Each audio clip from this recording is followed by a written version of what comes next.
사도행전 공부 37번째 시간, 사도행전 18장 24절에서 19장 20절까지의 말씀, 함께 말씀 읽겠습니다.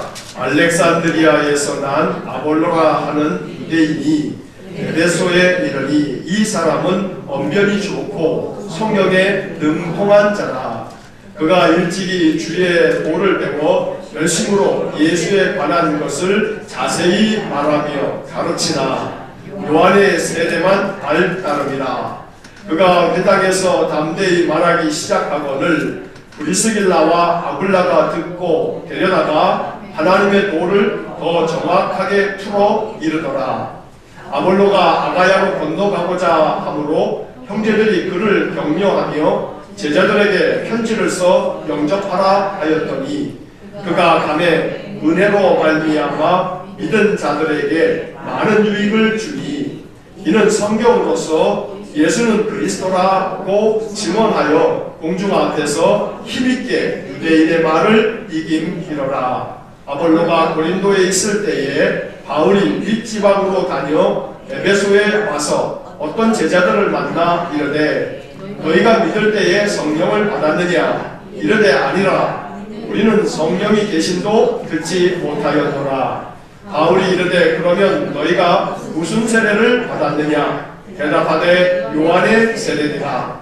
바울이 이르되 요한이 외계의 세례를 베풀며 백성에게 말하되 내 뒤에 오시는 이를 믿으라 하였으니 이는 곧 예수라 하거늘 그들이 듣고 주 예수의 이름으로 세례를 받으니 바울이 그들에게 안수하되 성령이 그들에게 임하심으로 방언도 하고 예언도 하니 모두 12사람쯤 되니라.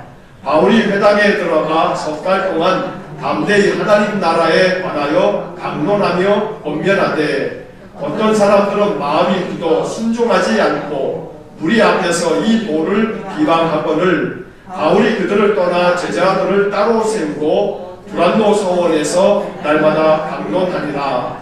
2해 동안 이같이 하니 아시아에 사는 자는 유대인이나 헬라인이나 다 주의 말씀을 듣더라. 하나님이 바울의 손으로 놀라운 능력을 행하게 하시니 심지어 사람들이 바울의 몸에서 손수건이나 앞치마를 가져다가 병든 사람에게 얹으면 그 병이 떠나고 악귀도 나가더라. 이에 돌아다니며 마술하는 어떤 유대인들이 시험삼아 악귀 들린 자들에게 주 예수의 이름을 불러 말하되 내가 바울이 전파하는 예수를 의지하여 너희에게 명하노라 하더라. 유대 한 제사장 스게와의 7 아들도 이 일을 행하더니 악귀가 대답하여 이르되 내가 예수도 알고 바울도 알거니와 너희는 누구냐 하며 악귀 들린 사람이 그들에게 뛰어올라 눌러 이기니 그들이 상하여 벗은 몸으로 그 집에서 도망하는지라. 에베소에 사는 유대인과 헬라인들이 다 이 일을 알고 두려워하며 주 예수의 이름을 높이고 믿은 사람들이 많이 와서 자복하여 행한 일을 알리며 또 마술을 행하던 많은 사람이 그 책을 모아가지고 와서 모든 사람 앞에서 불사르니 그 책 값을 계산한 즉 은 5만이나 되더라. 이와 같이 주의 말씀이 힘이 있어 흥왕하여 세력을 얻으리라. 아멘. 자, 오늘 우리가 읽은 이 이야기는 지난주에 우리가 그 18장 22절, 23절 말씀을 이야기하면서 말씀드린 것처럼 2차 선교 여행을 마치고 바울 일행이 이 안디옥에서 한 서너 달을 머물고 난 후에 다시 3차 전도 여행을 떠납니다. 자, 그 앞에 있는 23절에서 얼마 있다가 떠나 한 3, 4개월이 지난 다음에 이제 떠나는데 이게 3차 전도 여행, 선교 여행을 말하고 있는 겁니다. 갈라디아와 부르기아 땅을 두루 다니며 라고 되어 있는데 이 갈라디아 땅은 여러분들 그 프린트물 지도에 보시면 안디옥에서 화살표가 이렇게 해서 에베소까지 표시가 되어 있는데 여기 이 땅이 이 큰 땅이 지금으로 얘기하면 터키 땅이고 옛날에는 이게 소아시아라고 이렇게 불렀는데 지금 이렇게 지중해, 이게 지중해죠. 이게 지중해고, 그리고 팔레스타인 땅은 여기에 있는 거예요. 여기 이렇게 갈릴리, 요단강 사이에 이렇게 이게 팔레스타인 땅인데, 예루살렘은 한 요쯤에 있고 말이에요. 자, 안디옥이 여기 있는데 이 안디옥에서부터 이렇게 에베소까지 갑니다. 자, 갈라디아는 요쪽 지역을, 요 지역을 여기서 갈라디아라고 말하고, 부르기아는 요쪽 지역을 부르기아라고 말합니다. 그러니까 갈라디아와 부르기아를 지나서 에베소까지 이제 도착하는 것이 3차 전도 여행입니다. 자, 이 갈라디아, 부르기아 이 지역을 지나가면서 그냥 지나간 건 물론 아닐 겁니다. 자세하게 이 갈라디아, 부르기아를 지나가면서 바울이 어떻게 했는지에 대한 것은 누가가 기록하고 있지 않지만, 어디를 지났다라고 말할 때에는 그 통과하는 그 지역을 지나면서 바울은 계속해서 이 복음을 전하는 그러한 일을 감당을 했습니다. 자, 중요한 것은 이제 에베소에 도착을 합니다. 우리가 에베소서라고 하는 신약 성경이 이 에베소 교회에 보낸 편지였는데, 자, 이 에베소라고 하는 지역은 아주 바울에게 있어서 애정이 많은 곳입니다. 바울이 이 3차 선교 여행에서, 이 3차 선교 여행이 한 3년 내지 4년, 한 3년 정도로 이렇게 보는데, 자, 이 3년 동안에 이 3차 선교 여행을 쭉 두루다니면서 에베소에서만 2년을 머물게 됩니다. 그러니까 이 에베소에서 바울이 얼마나 많은 기간 동안에 복음을 전하고 가르쳤는지를 우리가 엿볼 수가 있는 거죠. 자, 그래서 오늘 이제 이 에베소에서 일어나는 일들을 우리가 오늘 하고 또 다음 주에 또 일부분을 또 우리가 보게 될 겁니다. 자, 프린트물을 한번 보시면서 오늘 읽은 내용을 한번 이렇게 다시 한번 또 이제 정리를 한번 해봅니다. 한번 같이 읽겠습니다. 바울의 세 번째 선교 여행은 에베소에서 시작됩니다. 에베소는 로마 제국의 아시아주의 수도입니다. 바울은 2차 선교 여행 초기에 에베소에 가려고 했습니다. 하지만 성령께서 허락하지 않아 유럽으로 향하게 되었습니다. 2차 선교 여행을 마치고 돌아오면서 잠시 에베소에 머물렀는데, 그때 브루스길라와 아굴라 부부를 에베소에 남겨두고 안디옥으로 돌아왔습니다. 이제 3차 선교 여행을 시작하면서 바울은 먼저 에베소를 찾아갔습니다. 바울이 에베소에 도착하기 전에 브루스길라와 아굴라는 에베소에 머물렀는데, 그곳 회당에서 아볼로라는 사람이 열심으로 말씀을 전하는 것을 들었습니다. 하지만 아볼로는 요한의 세례만을 알고 있을 뿐이어서 그를 불러 더 정확하게 하나님의 도를 가르쳐 주었습니다. 결국 아볼로는 고린도로 건너가 성경을 가르치며 사역을 감당했습니다. 에베소에 도착한 바울은 어떤 받았는지 물었고, 그들에게 예수 그리스도의 복음을 전한 후 안수함에 성령께서 그들에게 임하셨습니다. 바울은 에베소에서 무려 2년이나 함께하며 말씀을 전하였고 하나님의 능력을 나타냈습니다. 제가 그 뒷부분의 말을 마지막에 조금 수정을 좀 해가지고 제가 가지고 있는 거하고 조금 달라서 조금 그 마지막 문단에서 여러분 가진 게 제가 마지막에 다시 한번 문장을 좀 다듬은 거여서 제가 가지고 있는 거와 조금 차이가 좀 났습니다.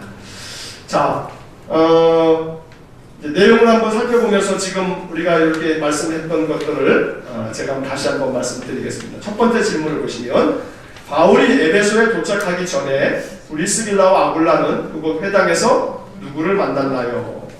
그 사람은 어떤 사람입니까? 자, 좀 전에 보았던 24절부터 26절의 말씀에 보니까 어떤 사람이 이 에베소에 있었습니까? 아볼로라고 하는 사람이 있었죠. 자, 그런데 이 아볼로가 열심히 에베소에서 성경을 가르치고 있었습니다. 자, 이 성경의 그 24절에 보게 되면 이 브리스길라와 아굴라가 바울하고 고린도에서 이 에베소로 오게 되는데, 바울이 2차 선교 여행을 끝내고 안디옥으로 가면서 브리스길라와 아굴라를 에베소에 남겨둡니다. 그래서 이 에베소 교회는 바울이 복음 전파함으로 세워놓고 브리스길라와 아굴라에게 그곳을 이렇게 돌보도록 이렇게 한 부분도 있습니다. 그런데 바울이 3차 전도 여행을 돌아왔더니 이 에베소에서 누구를 이제 보게 되냐면 이 아볼로를 보게 되는데, 사실은 요 이제 시점이 바울이 왔을 때는 그 전에 아볼로가 이제 이 에베소를 떠나서 고린도에 가 있는 그런 상황이어서 바울이 직접 아볼로를 보지는 못한 것으로 성경이 묘사가 되어 있습니다. 자, 잠깐 이 24절에서 28절까지 아볼로의 이야기가 중간에 이제 삽입이 된 거죠. 자, 아볼로에 대한 이야기가 이제 어떤 사람인지가 24절, 25절 이렇게 나오는데, 첫째, 이 아볼로는 출신이 어디입니까? 네. 출신이 유대인이한데 이 사람이 어디서 태어난 사람이냐면 알렉산드리아에서 났습니다. 알렉산드리아. 자, 이 알렉산드리아가 어디냐 하면 이렇게 아프리카 땅 커다란 대륙이 있고, 여기에 시나이 반도가 이렇게 붙어 있고, 여기에 지금 사우디아라비아가 이렇게 있단 말이에요. 그리고 여기가 이렇게 지나서 이제 팔레스타인 땅이 됩니다. 이게 터키 땅이고, 여기가 팔레스타인, 여기 이렇게 사해, 갈릴리 사해가 있고, 여기가 시내산이 이쪽에 있는 겁니다. 자, 요게 이제 나일강이 이렇게 흐르는 거예요. 더 가까이 붙어 있습니다만. 자, 이게 아프리카 대륙이에요. 아프리카. 자, 이 아프리카 대륙에 알렉산드리아가 요 나일강 삼각주 요 근처에 있는 도시가 요쯤 있을 겁니다. 요게 알렉산드리아입니다. 그러니까 아볼로는 알렉산드리아에서 태어난 사람이란 말이에요. 아프리카 사람이에요. 색깔이 까만지 어떨지는 알 수가 없어요. 뭐 아프리카가 다 까만 건 아니니까. 이집트 사람에 가까우니까 가끔가다 여러분들 이렇게 텔레비전 뉴스에 이집트 사람, 이집트 소식이 이렇게 보이면서 그 뭐 도로가 지나면 사람들 이렇게 보면 그러면 저렇게 생겨 먹었구나. 자, 알렉산드리아가 요 아프리카 북부에 있는, 북동부에 있는 도시다라고 하는 것을 아시면 되겠는데, 왜냐하면 이 알렉산드리아는 말이에요, 로마가 마게도냐 이 알렉산더 제국을 다 무너뜨리기 전에, 로마 제국이 들어서기 전에 마게도냐 제국이 있었는데, 이 마게도냐 제국의 알렉산더 대왕이 이 애굽을 바로 마게도냐가 바로 그 앞에 있는 페르시아를 멸망시키면서 애굽을 빼앗아 버렸어요. 이집트를. 그러면서 이 세운 도시가 이 알렉산드리아입니다. 그래서 이 알렉산드리아라고 하는 이 도시를 알렉산더 대왕의 이름을 따서 붙였다가, 나중에 이 마게도냐가 로마에 의해서 멸망당한단 말이에요. 그 로마가 이 도시를 다스리면서 로마 식민지 안에 알렉산드리아 들어가면서 이 로마는 이탈리아 로마가 본거지지만 아시아 지역에 있어서는 알렉산드리아하고 우리가 오늘 다루게 된 에베소하고, 에베소는 아시아 지역의 수도라고 불린단 말이에요. 그만큼 아프리카 대륙에 있어서는 알렉산드리아, 그리고 아시아 대륙에 있어서는 에베소, 이 지역이 중심 거점이었어요. 가장 최대 도시이기도 했다 이 말이에요. 자, 이 알렉산드리아에서 이 아볼로가 무슨 일 때문인지 몰라도 에베소에 와 있게 돼 있었어요.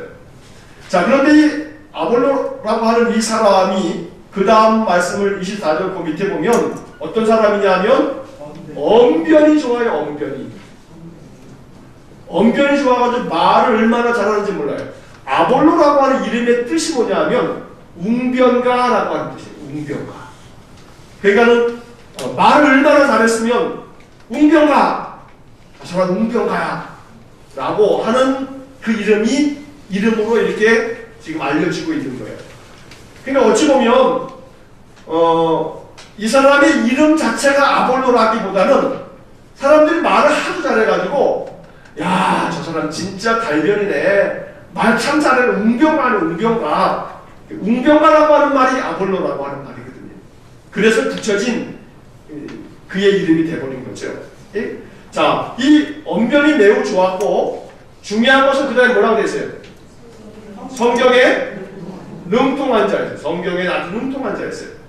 자, 여기서 말하는 성경이라고 하는 것은 구약 성경이에요. 신약 성경이 만들어진 것은 훨씬 이후란 말이에요.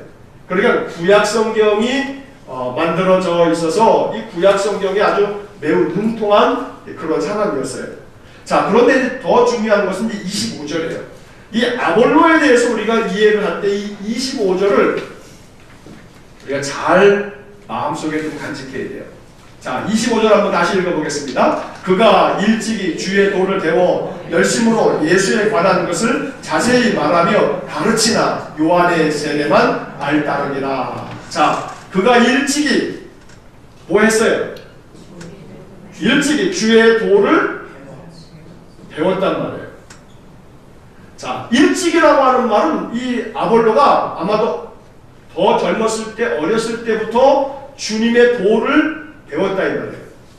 자, 그래서 이 아볼로가 주님의 도를 배웠다, 예수에 대한 가르침을 받았다라고 하는 이것에 대해서 성경학자들은 이 아볼로가 세례 요한의 제자 중 한 사람이었을 거다라고 이렇게 추측을 하기도 해요.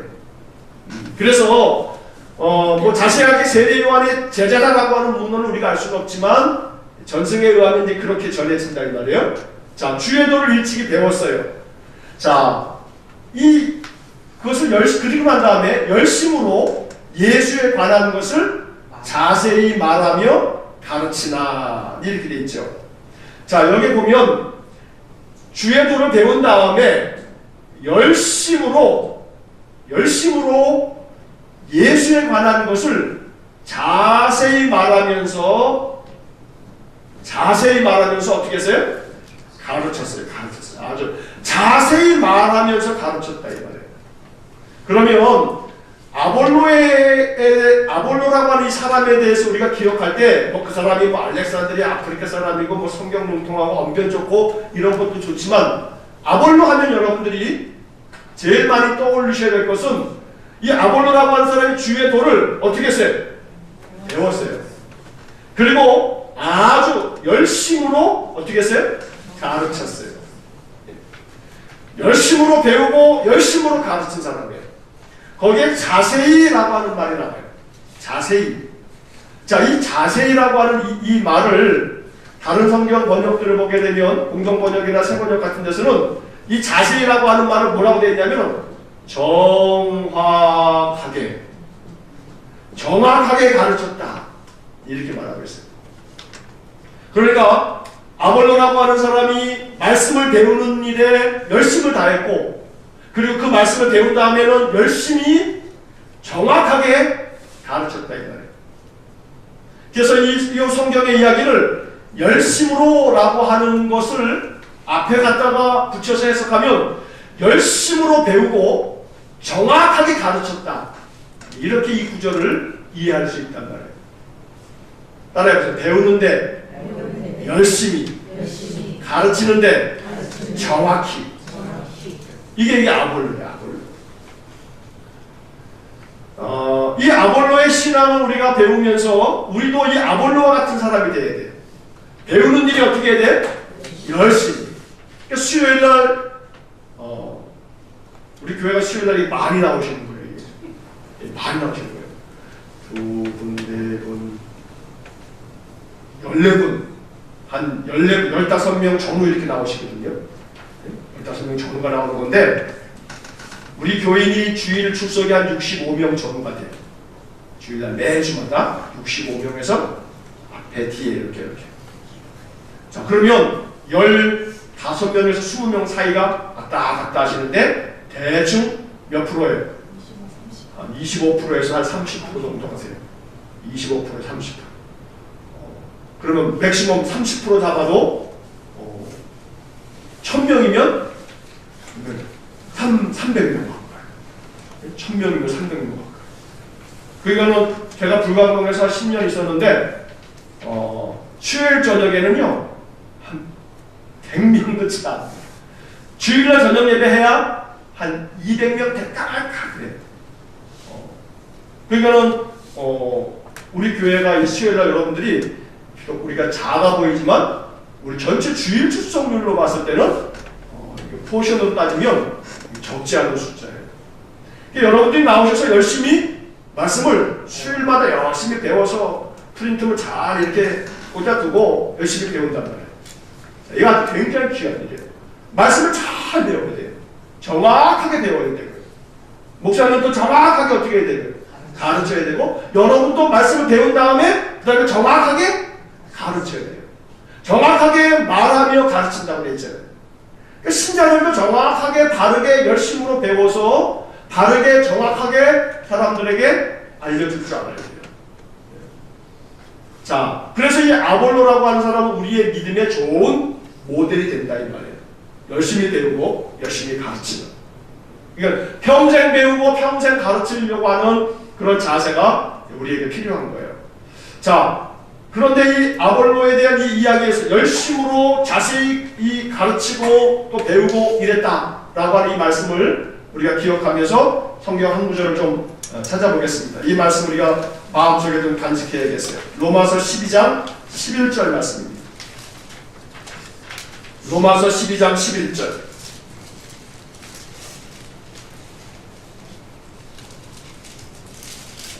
로마서 12장 11절 말씀.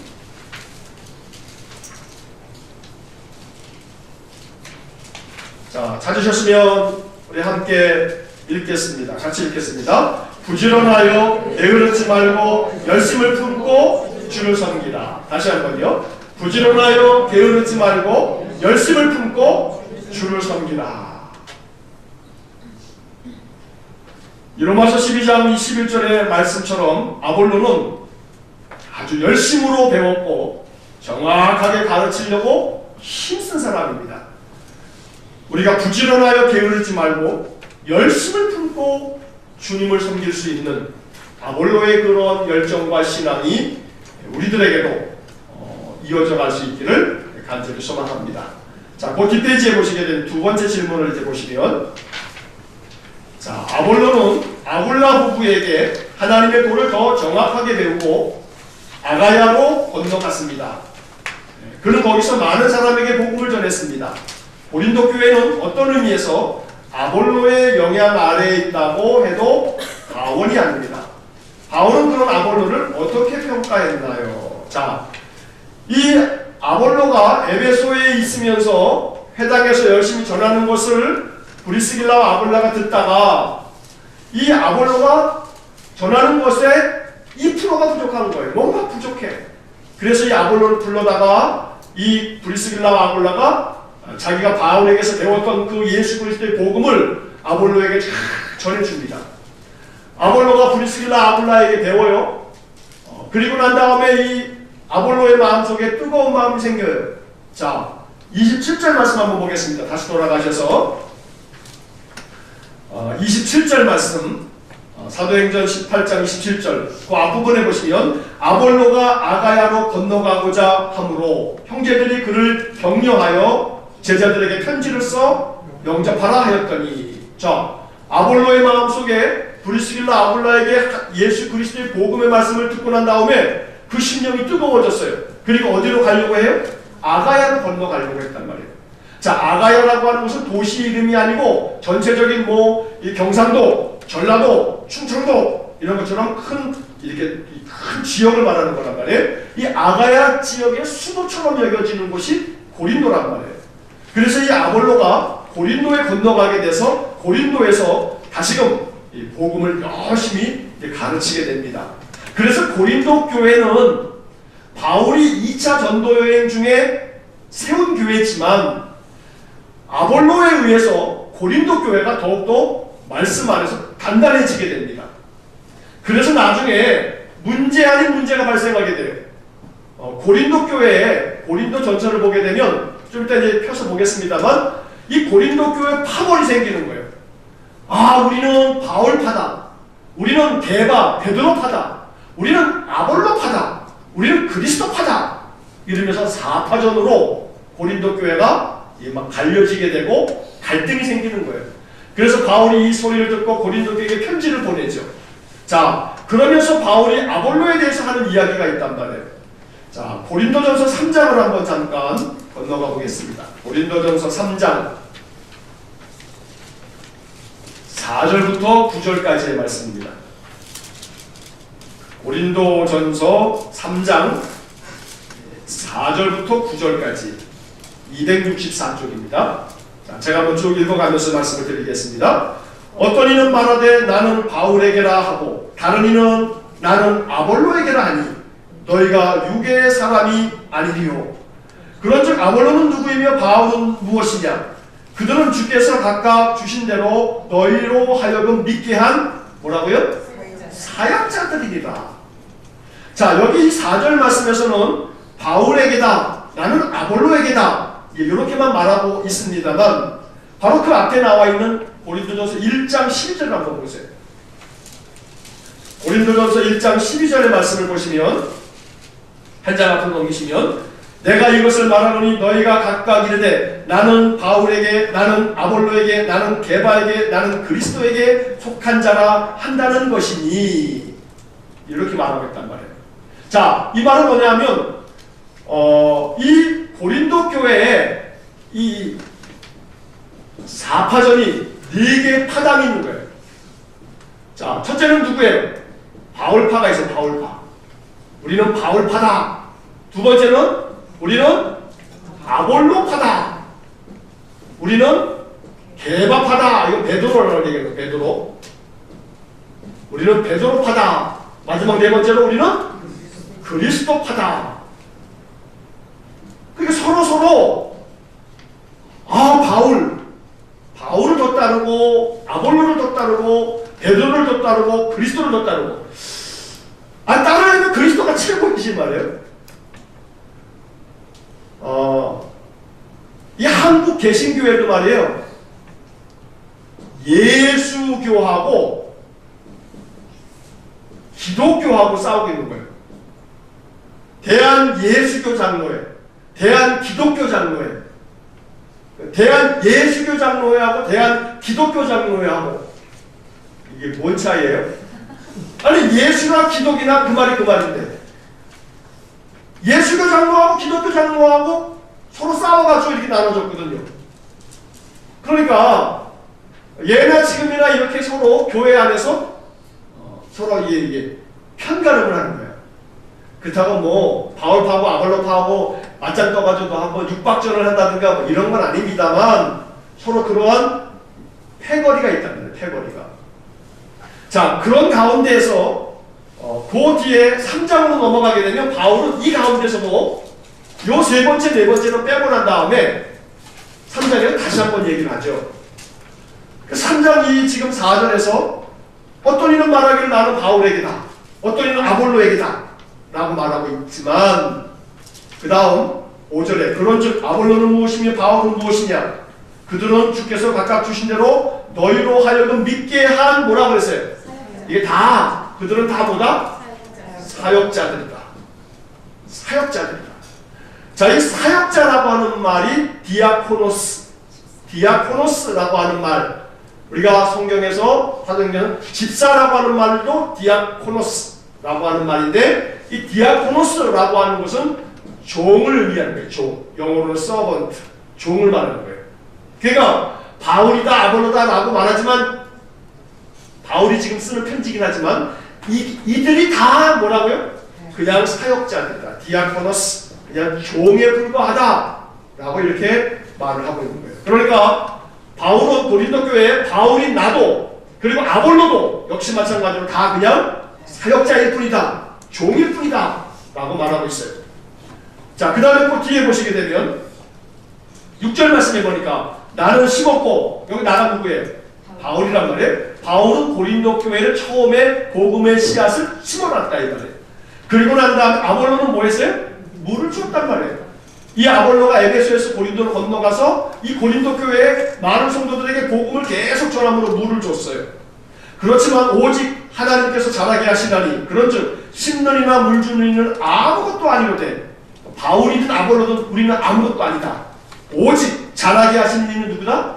하나님 뿐이니라. 그러니까 하나님이 가장 중요한 것이지 바울이 뭔 소용이고 아볼로가 뭔 소용이냐? 라고 고린도 교회의 이 네 개의 파당을 바울이 책망하면서 이렇게 말을 하고 있는 거죠. 자, 그 뒤에 이제 9절 말씀에 보면 우리는 하나님의 뭐라 그래요? 동역자들이요. 동역자들이다. 라고 말해요. 자, 이 동역자들이라고 하는 이 말을 번역을 하면서 말해요. 굿뉴스 바이블이라고 하는 영어 성경에서는 우리는 하나님을 위해서 함께 일하는 파트너다 라고 하는 단어로 번역을 해놨어요. 파트너다. 이 굿뉴스 바이블의 번역이 참 좋아요. 하나님을 위해서 함께 일하는 우리는 파트너다. 그러니까 바울은 아볼로에 대해서 뭐라고 생각한 거예요? 나의 파트너다. 그리고 바울이나 나 자신이나 아볼로는 모두가 다 하나님의 디아코노스, 종들이다. 종들이다. 라고 말하는 거예요. 그래서 결코 나 바울도 고린도 교회에 대해서 내가 세웠으니 내 말 들어야지. 나중에 온 놈 말 들으면 되겠어?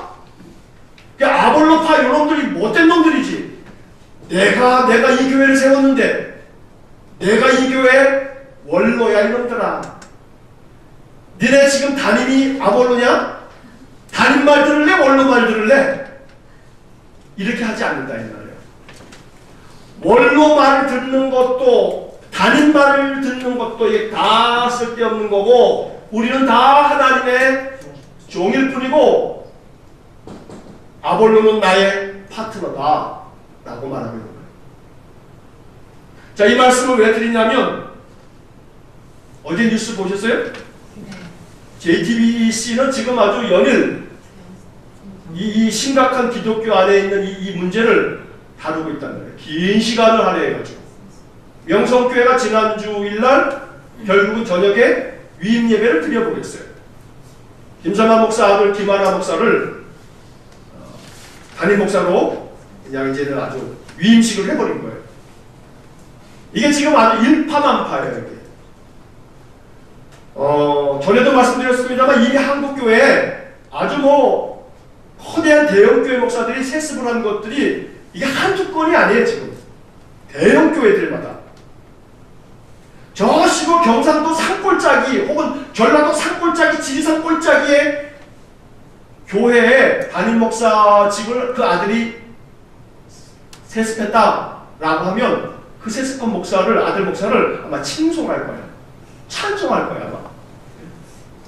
근데 서울의 대형 초대형 교회 몇만 명 이상 되는 교회 1년 예산만 몇천억, 그게 말이 몇천억이지 얼마인지 헤아릴 수가 없어요. 강남 부자들은요 헌금 한 번 하면요 마음에 딱 은혜 받으면요 그냥 몇십억씩 몇백억씩 헌금을 해야 되는데 이건 상상을 불허해요. 이게 얼마인지 추정할 수가 없어요. 자, 그런 가운데 이제 세습이 이루어졌어요. 문제는 뭐냐면 사실은 김상하 목사님 벌써 은퇴하셨거든요. 70년이 넘었어요. 원로 목사인데 명성교회 담임 목사를 누군가에게 이제 넘겨야 되는데 딴 사람을 누군가 넘기면 이 명성교회가 흔들흔들 거기 때문에 안정이 안 될 거기 때문에 당신 아들이 와야 이 교회가 평안하고 안정된다. 당신 아들이 와야 이 교회가 편안해질 수 있다. 맞아요. 그럴 거예요 아마. 이미 여러 해 전에 명성교회 재정을 담당하는 장로 한 사람이 아파트에서 투신 자살을 했어요. 그게 뉴스가 된 적이 있었어요.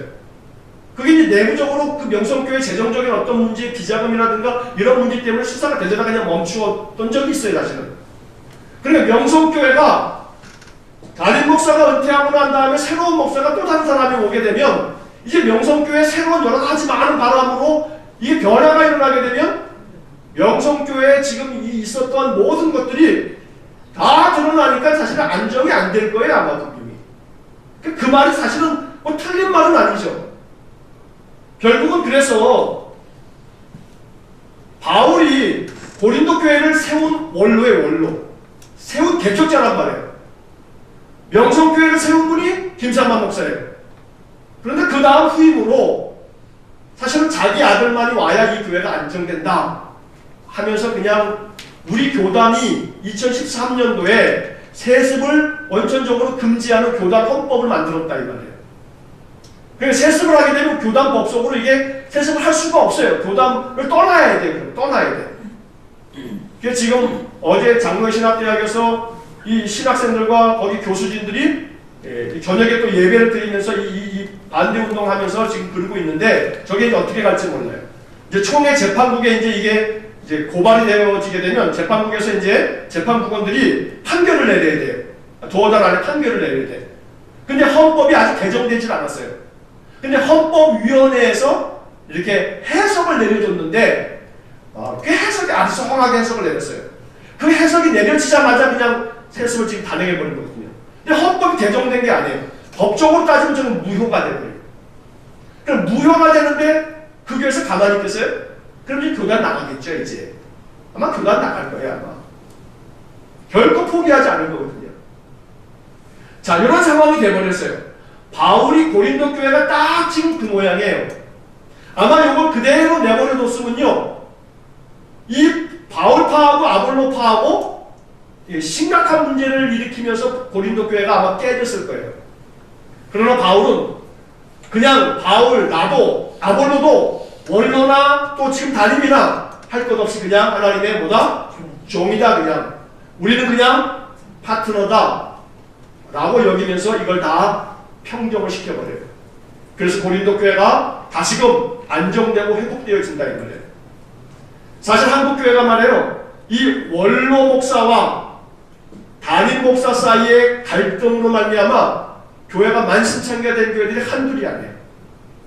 원로는 은퇴하고 나면 어떻게 해야 돼? 그러니까 떠나야 되는 거예요. 떠나야 되는 거예요.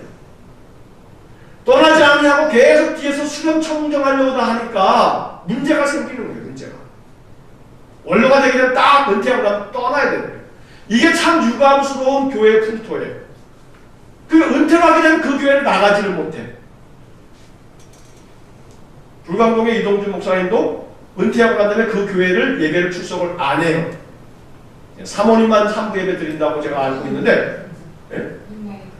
그러니까 이 은퇴를 하고 나면 새로운 후임 목사가 전적으로 목회하도록 그 교회를 떠나는 것이 이 한국 교회 관행처럼 이렇게 되어져 가고 있는데 계속 머물러 있고 싶은 거예요. 계속.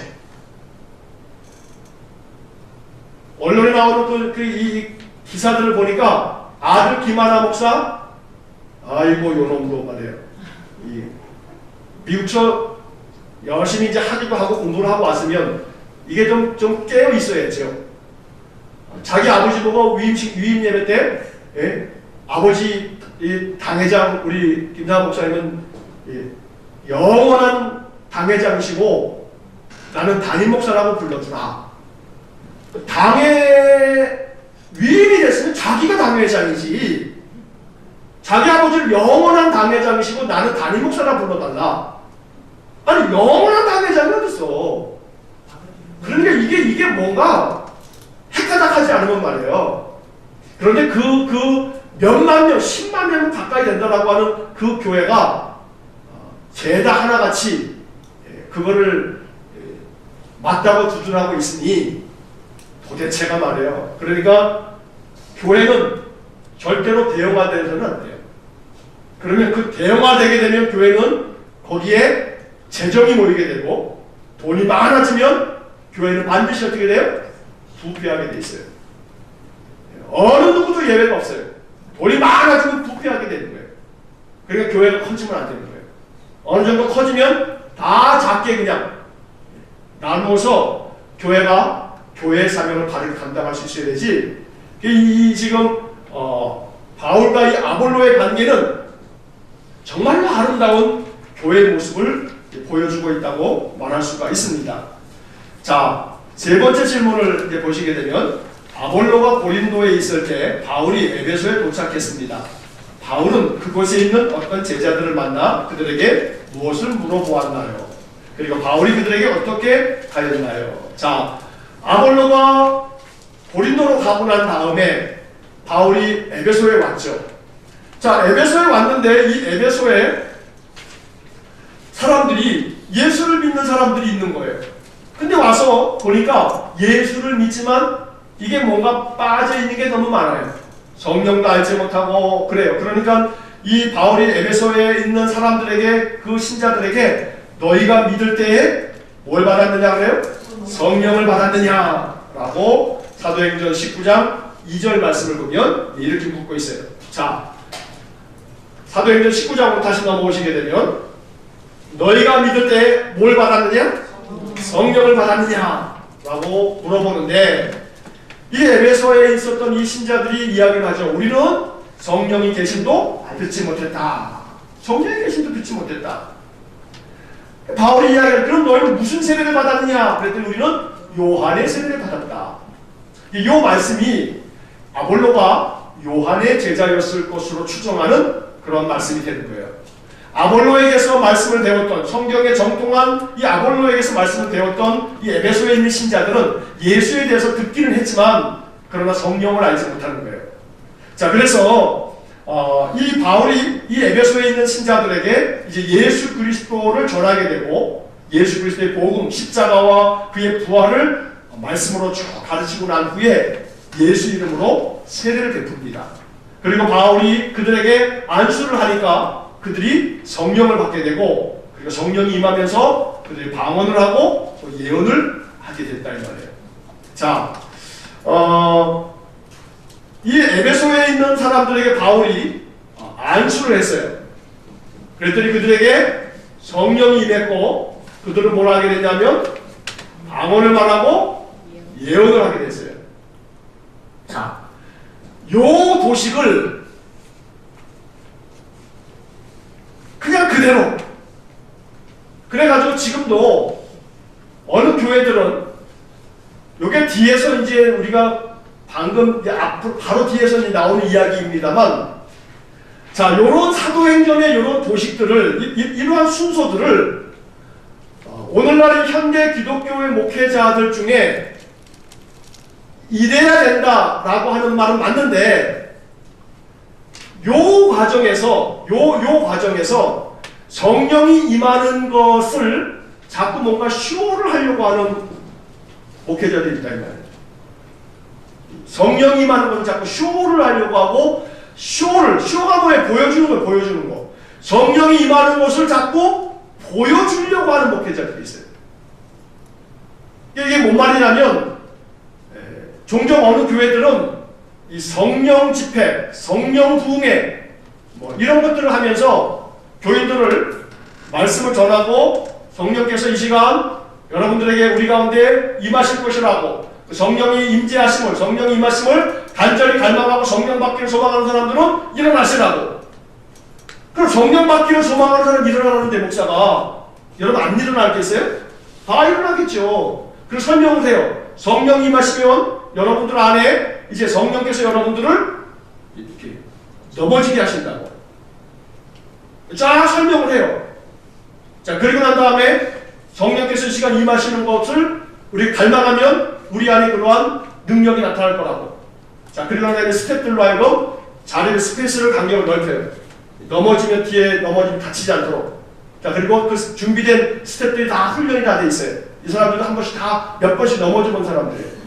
그래서 반주가 흐르고 막 스태프들과 함께 온 참여자들이 기도를 하면서 이제 목사가 이제 안수를 해요.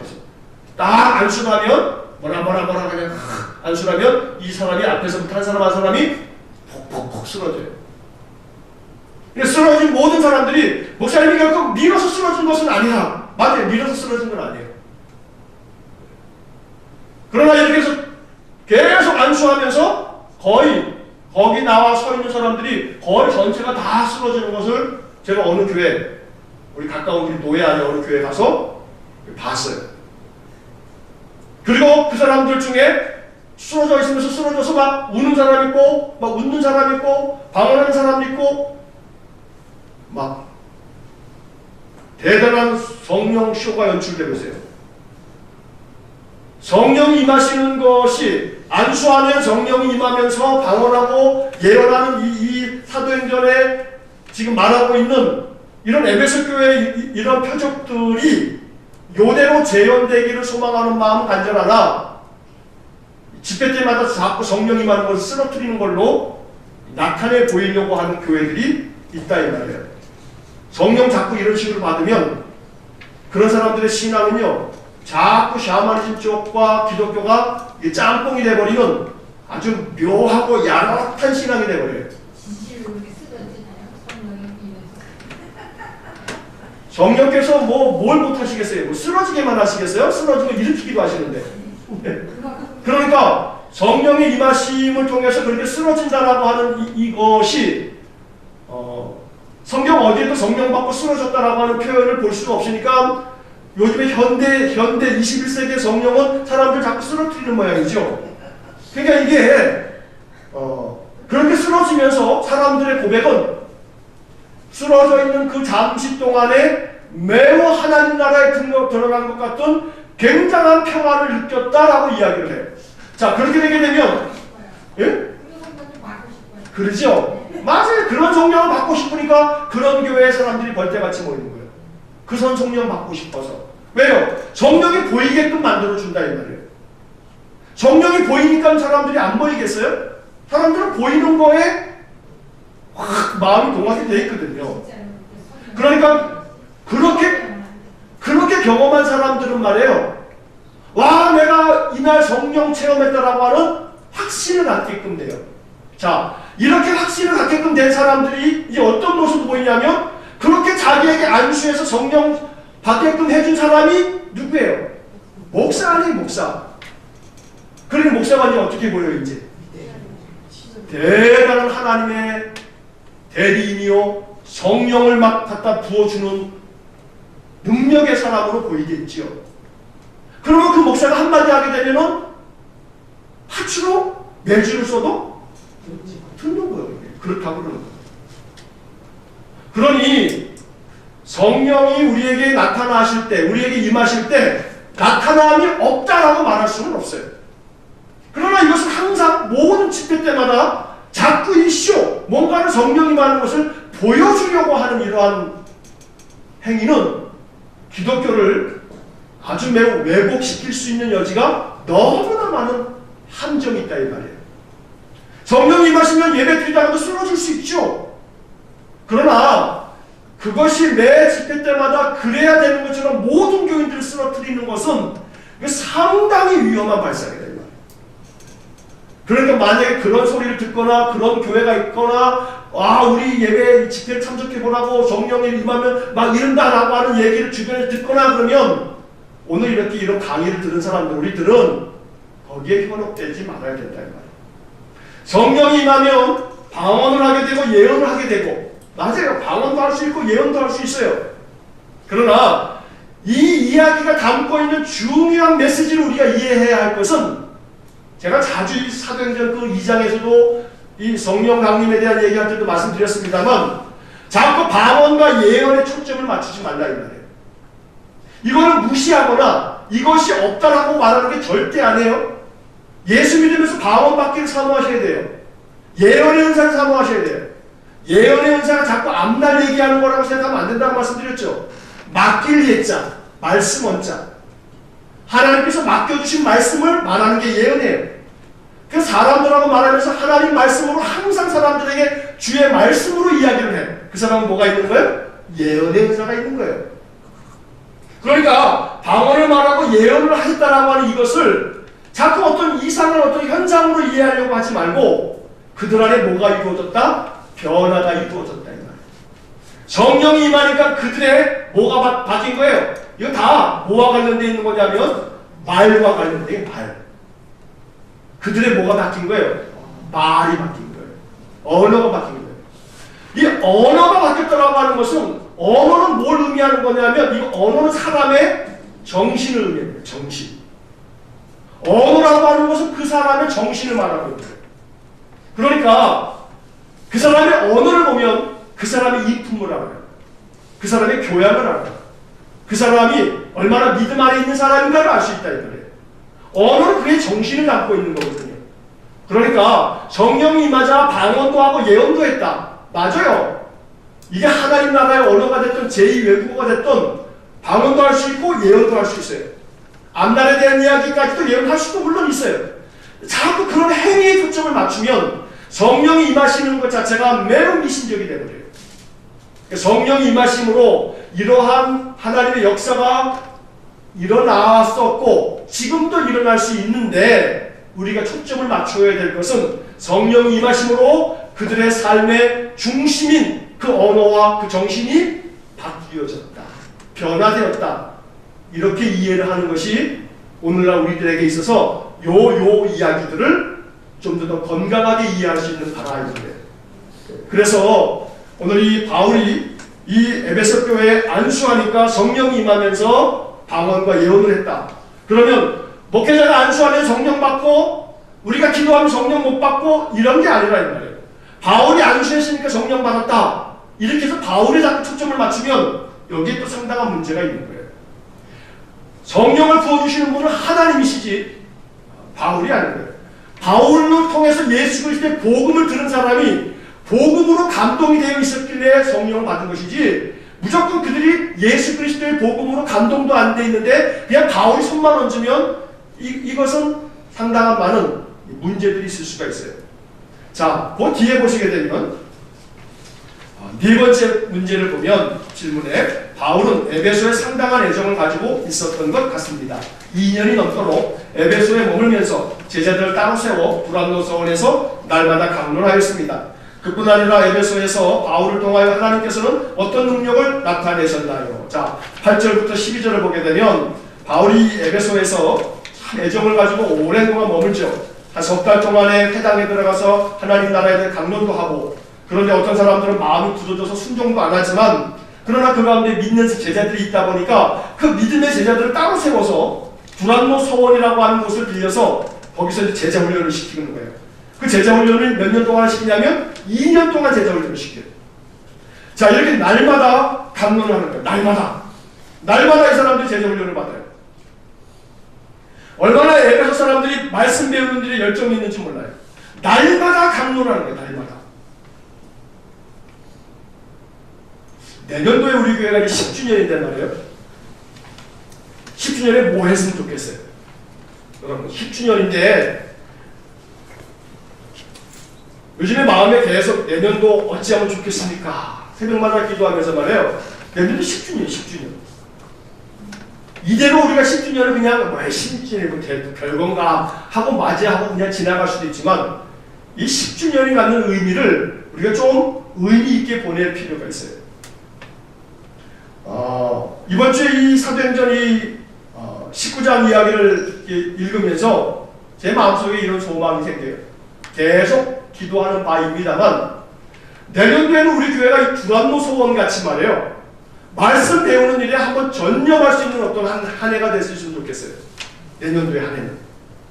그래서 내 평생에 2018년은 그 한 해는 내가 지금까지 전무후무 내가 말씀 배우는 일에 온 힘을 쏟았다 라고 하는 해였으면 좋겠어요.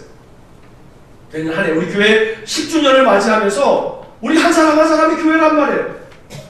여러분들이 이 교회의 든든한 초석인데, 이 교회가 한번 세워지게 되면 이게 없어지는 게 아니에요. 이게. 그럼 이 일산은광교회가 계속해서 이 역사를 이어갈 때 이 교회 역사가 긴 교회들은 말이에요. 30년이 되고 50년이 되고 70년, 100년 이렇게 되면 30년사 막 이런 거 쓰잖아요. 또 50년, 50년사, 무슨 교회 50년사 뭐 이런 걸 발간하잖아요. 그럼 그러한 30년사, 50년사 이런 거를 딱 발간한 교회의 그 역사를 쭉 읽다 보면요. 1주년부터 10주년까지는 참 힘들고 고생하면서 교회가 뭐 존재하냐 마냐 막 이러면서 이 시작되어지는 그 초기 성도들의 모습이다. 자, 우리가 10주년을 이제 내년에 맞이하면서 그 나중에 세월이 지난 다음에 일산은광교회 역사를 나중에 이 교회를 섬길 많은 사람들이 한번 그걸 뒤돌아보면서 10주년 때 일산은광교회 성도들이 대단한 결심을 했더라 라고 하는 그런 결심이 내년도에 있었으면 좋겠다 이 말이에요.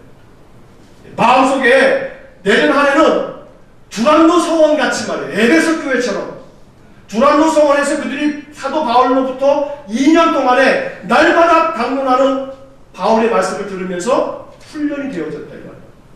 물론 그렇다고 걱정하지 마세요. 매일같이 와서 성경 공부하라고 말을 하지 않을 거야. 여러분들 매일같이 나오라 그러겠어요.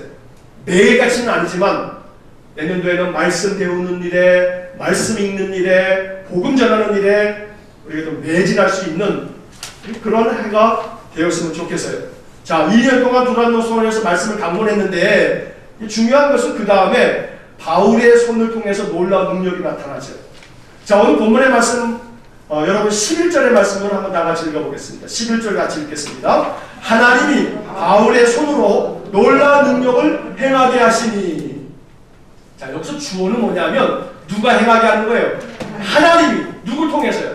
바울의 손을 통해서. 바울의 손으로. 그래 바울이 놀라운 기적을 행한단 말이에요. 12절 말씀 한번 읽어보겠습니다. 심지어 사람들이 바울의 몸에서 손수건이나 앞치마를 가져다가 병든 사람에게 얹으면 그 병이 떠나고 악기도 나가더라.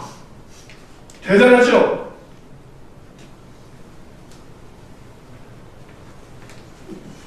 제 넥타이를 풀러가지고 여러분 아픈 사람한테 제 넥타이를 쓱 댔더니 다 병이 났네. 와, 서프라이즈. 그럼 제가 얼마나 기고만장하겠어요? 보이시죠? 제가 얼마나 기고만장하겠어요, 이제. 말은 그렇게 안 하겠습니다. 벌써 얼굴에서 이제 막 기고만장 이렇게 써있잖아요. 온몸에 막 넥타이만 풀러가지고 손수건? 손수건 어딨어, 손수건. 자, 손수건! 자! 병자에 가서 얹으세요! 나올 줄로 믿습니다! 아멘? 그리고 또 이제 아멘! 그러고서 갖고 가서 병자한테 막 얹었더니 막 병자들이 막 다 나.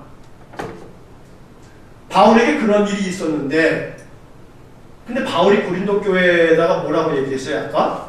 우리는 다 그냥 하나님의 사역자다. 그냥 종이다. 그냥 하나님의 일을 위한 우리는 그냥 아볼로나 나나 다 그냥 동역자일 뿐이다. 라고 말하지요. 바울이나 되니까 하나님 이런 능력 주시죠. 저한테 여러분들 그런 능력이 있기를 기대하시지도 않겠지만 기대하지도 마세요. 그럴 일이 없어. 죄송합니다. 그런데 결국은 하나님이 그렇게 바울의 손을 들어서 그렇게 하시는 것을 보면 바울이 얼마나 종된 삶을 사는지를 알 수 있어요. 주인이라고 행세 안 해요. 내가 고린도 교회를 창립한 내가 설립자인데 이놈들이 말이야. 이렇게 하지 않는단 말이야. 니네들이 언제부터 아볼로 편을 들었냐 이놈들아. 감히 이렇게 행세하지 않더라 이 말이야. 그러니까 오늘 이 바울의 손에 하나님은 하나님의 능력을 위탁하는 거예요. 맡겨놓는 거예요. 왜? 바울이 자기 손으로 능력을 다 해도 바울은 그 모든 영광을 자기가 가로채는 게 아니라 누구에게 돌리니까? 하나님께 돌리니까 바울에게 능력을 맡겨놔도 하나님이 안심을 하는 거죠. 하나님께서 이렇게 바울의 손을 통해서 바울의 몸에서 그저 손수건이나 앞치마를 가져다가 덮어만 줘도 병자들이 일어나는, 귀신이 쫓겨나가는 그러한 능력이 나타나게 되었다 이 말이에요.